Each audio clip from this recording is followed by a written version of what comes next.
Hello, everybody. My name is Kevin Ramos, New York Jets fan since 1982. And on this Monday, I want to talk about yesterday's brutal 20-17 loss to the Detroit Lions. The Jets are now on a big 3-game losing streak.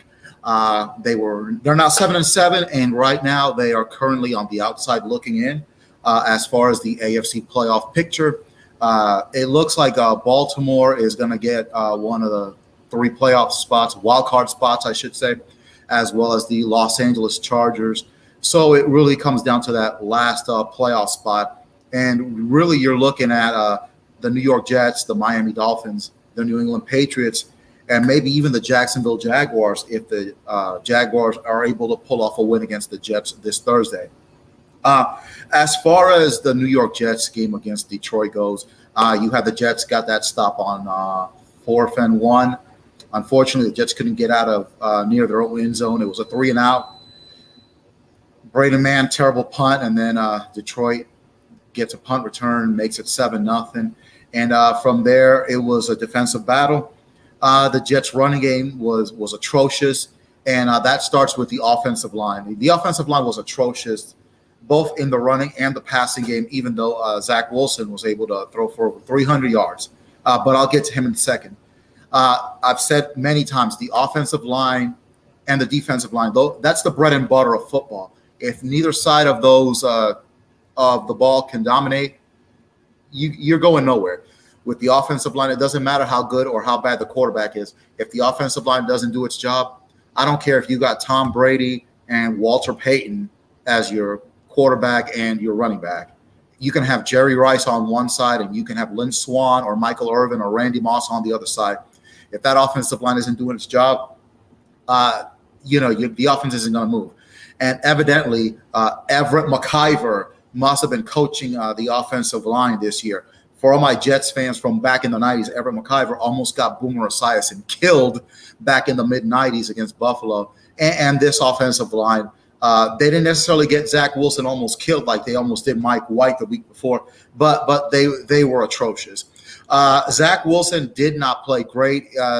Again, fundamental flaws in his game. With that being said, I'm not going to blame Zach Wilson for the loss. Quite frankly, coaching is an issue. When Zach Wilson rolls out of the pocket, he plays great. When Zach Wilson is in the pocket, he's a disaster.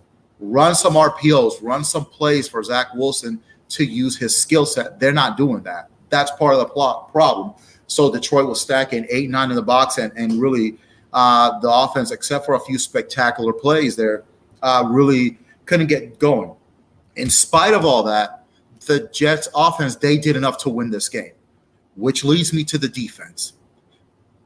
This defense is just like the Rex Ryan defenses of 2009 and 2010. They play really good until it matters the most. They played good throughout the game. But with the 2-minute warning hit towards the end of the game, Detroit is about 4th and 1 on the 49-50 yard line.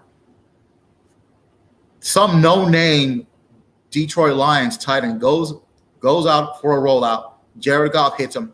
He scampers for a touchdown.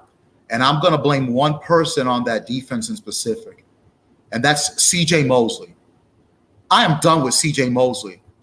If that dude never plays for the New York Jets again, I'll be a happy camper, because this is the second week in a row that C.J. Mosley on 4th and short has cost us the game. And you can talk about what happened afterward with the time management of Robert Saleh and Zach Wilson throwing it and doing crazy throws in the whole 9 yards. And you can blame Greg Zuerlein for missing a 58-yard field goal, which really ain't his fault. But if C.J. Mosley does his fucking job, we don't have that problem, okay? Now, Detroit might have been able to get a first down, but they're not scoring with less than 2 minutes left. So I'm blaming it on specifically C.J. Mosley and that defense. This is not a Super Bowl caliber defense. Super Bowl caliber defense stops that 4th and inches. A Super Bowl caliber defense doesn't jump offside on 4th and 1 like they did with Buffalo. And that starts with C.J. Mosley, the heart and soul of the defense. Get his ass out of New York, okay? That's all I'm going to say about him. I'm done. I am done with him. I was excited about him coming to the Jets. I am done with him. Get somebody else. get his ass out of town. Now, Zach Wilson, he's got one bullet left in the chamber, and that's going to be this Thursday against Jacksonville. He doesn't play great. Sorry to tell you, the Jets are not winning that game, and their playoff hopes are dashed. And if they don't make the playoffs, I'm sorry, I'm going to be very disappointed because I really expected them to go 10-7 and get a wild card spot. That still might happen, but right now it's hard to feel confident in the Jets.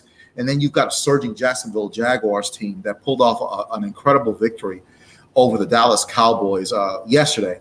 So they're surging. Trevor Lawrence, quite frankly, playing better than Zach Wilson. And then there's the matter of who's going to be the starting quarterback. Is it going to be Mike White? Is he going to be cleared? Probably not. It's all going to fall on Zach Wilson. But again, I'm going to support the team. I hope the Jets get a win. Not feeling too confident right now.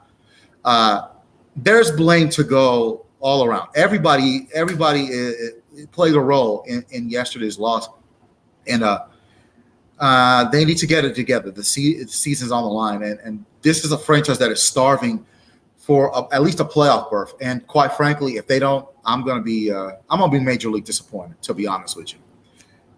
Talk to you then. Bye.